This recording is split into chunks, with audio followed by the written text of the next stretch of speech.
ಸ್ನೇಹಿತರೆ, ಇವತ್ತು ಭಾನುವಾರದ ಬ್ಲಾಗನ್ನು ಹಾಕ್ತಾಯಿದ್ದೀನಿ ನಾನಿವತ್ತು. ಪಂಚಮಿ ಹಬ್ಬನಲ್ಲ, ಸೋಮವಾರ ಮಂಟಪ ಎಲ್ಲ ಕ್ಲೀನ್ ಮಾಡ್ತಾಯಿದ್ದೀನಿ ಸ್ನೇಹಿತರೆ. ದೇವ್ರ ಮನೆ ಕ್ಲೀನ್ ಮಾಡಾಯಿತು.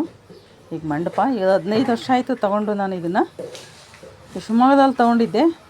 ಆವಾಗಲೇ 6,000 5,000 ಕೊಟ್ಟಿದ್ದೆ ಸ್ನೇಹಿತರೆ. ಇದಕ್ಕೆ ಬೀಟಿದ್ದು ತುಂಬ ಚೆನ್ನಾಗಿದೆ, ಹಾಳಾಗಿಲ್ಲ, ಏನಾಗಿಲ್ಲ. ಒಂದು 2 ಸರಿ ಪಾಲಿಷ್ ಮಾಡಿಸಿದ್ವಿ. ತುಂಬ ಚೆನ್ನಾಗಿದೆ ಸ್ನೇಹಿತರೆ. ನೋಡಿರಿ, ಡಿಸೈನು ಎಲ್ಲ ತುಂಬ ಚೆನ್ನಾಗಿದೆ. ಒಂದು ಡ್ರಾನು ಕೊಟ್ಟಿದ್ದಾರೆ ಇದಕ್ಕೆ. ಇದರೊಳಗೆ ಏನಾದರೂ ಇಟ್ಕೋಬೋದು ನಾವು, ಅರಿಶಿನ ಕುಂಕುಮ ಇಲ್ಲ ಬೇರೆ ಏನಾದರೂ ಇಟ್ಕೋಬೋದು. ಡ್ರಾ ಥರ ಕೊಟ್ಟಿದ್ದಾನೆ ಸ್ನೇಹಿತರೆ.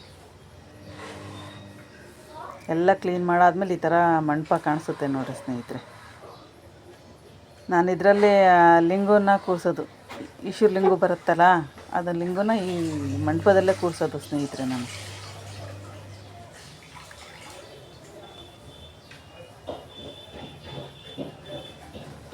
ನಾನೀಗ 15 ವರ್ಷದ ಹಿಂದೆ ತುಂಬ ಇಷ್ಟಪಟ್ಟು ತಗೊಂಡಿದ್ದೆ ಸ್ನೇಹಿತರೆ. ಇದನ್ನು ನನ್ನ ದೇವ್ರ ಮನೆಗೆ ಒಂದು ಮಂಟಪ ಬೇಕೇ ಅಂತ ತುಂಬ ಆಸೆ ಇತ್ತು ನನಗೆ, ತಗೋಬೇಕು ಅಂತ. ಕೊನೆಗೂ ತಗೊಂಡೆ ಸ್ನೇಹಿತರೆ. 15 ವರ್ಷದಿಂದಲೂ ಇಟ್ಟಿದ್ದೀನಿ, ಏನೂ ಆಗಿಲ್ಲ. ಒಂದೊಂದು ಗಂಟೆ ಉದುರುತ್ತಾ ಇದ್ದಾವೆ. ಮತ್ತೆ ಅದನ್ನು ಹಾಕ್ಬೋದು ಸ್ನೇಹಿತರೆ. ಟ್ರೈ ಮಾಡ್ತಾಯಿದ್ದೀನಿ, 1 ಗಂಟೆ ಉದುರೋಗಿತ್ತು. ಅದು ಬರೋಂಗಿಲ್ಲ, ನಾನು ಬಿಡೋಂಗಿಲ್ಲ ಸ್ನೇಹಿತರೆ. ದೇವ್ರ ಮನೆ ಎಲ್ಲ ಕ್ಲೀನ್ ಆಯಿತು ಸ್ನೇಹಿತರೆ. ಎಲ್ಲ ಪಳಪಳ ಅಂತ ಮಿಂಚುತ್ತಾ ಇದೆ ಸ್ನೇಹಿತರೆ ದೇವ್ರ ಮನೆ. ನಾನು ಜಾಸ್ತಿ ದೇವ್ರುಗಳನ್ನು ಇಟ್ಕೊಂಡಿಲ್ಲ ಸ್ನೇಹಿತರೆ.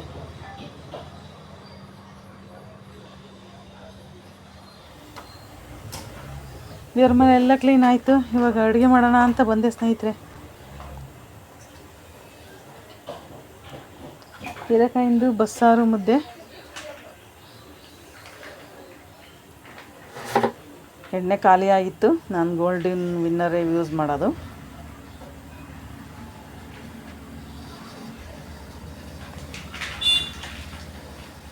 ಖಾಲಿ ಆಗಿಬಿಟ್ಟಿತ್ತು. ಇದರದ್ದು 10 ನಿಮಿಷ ಟೈಮ್ ತಗೊಳುತ್ತೆ. ಹಾಕಬೇಕಲ್ಲ, ಎಣ್ಣೆ ಬೇಕಾಗಿತ್ತು.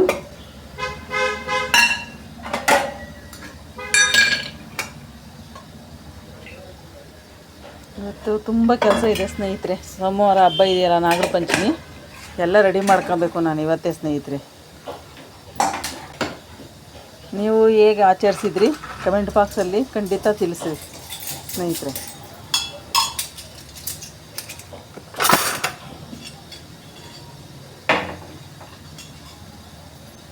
ಈ ಅಡುಗೆ ಮಾಡ್ಬೇಕಾದ್ರೆ ಎಣ್ಣೆ ಖಾಲಿಯಾಗಿರುತ್ತೆ. ಕೊಟ್ಟಿದ್ರು ಬೆಳೆದಿರೋದು ಅಂತ, ಅದು ಬೇರೆ ಹಾಕ್ಕೊಳ್ಳೋದು. ಏನು ಸಣ್ಣ ಪುಟ್ಟ ಕೆಲಸಗಳು ಇದೇ ಇರ್ತವೆ ಅಡುಗೆ ಮನೆಯಲ್ಲಿ.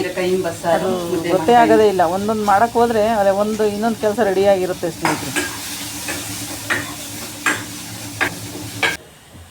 ಥ್ಯಾಂಕ್ ಯು ಸ್ನೇಹಿತರೆ. ಬಸ್ಸಾರು ಮುದ್ದೆ ಊಟ ಮಾಡೋಣ ಬನ್ನಿ.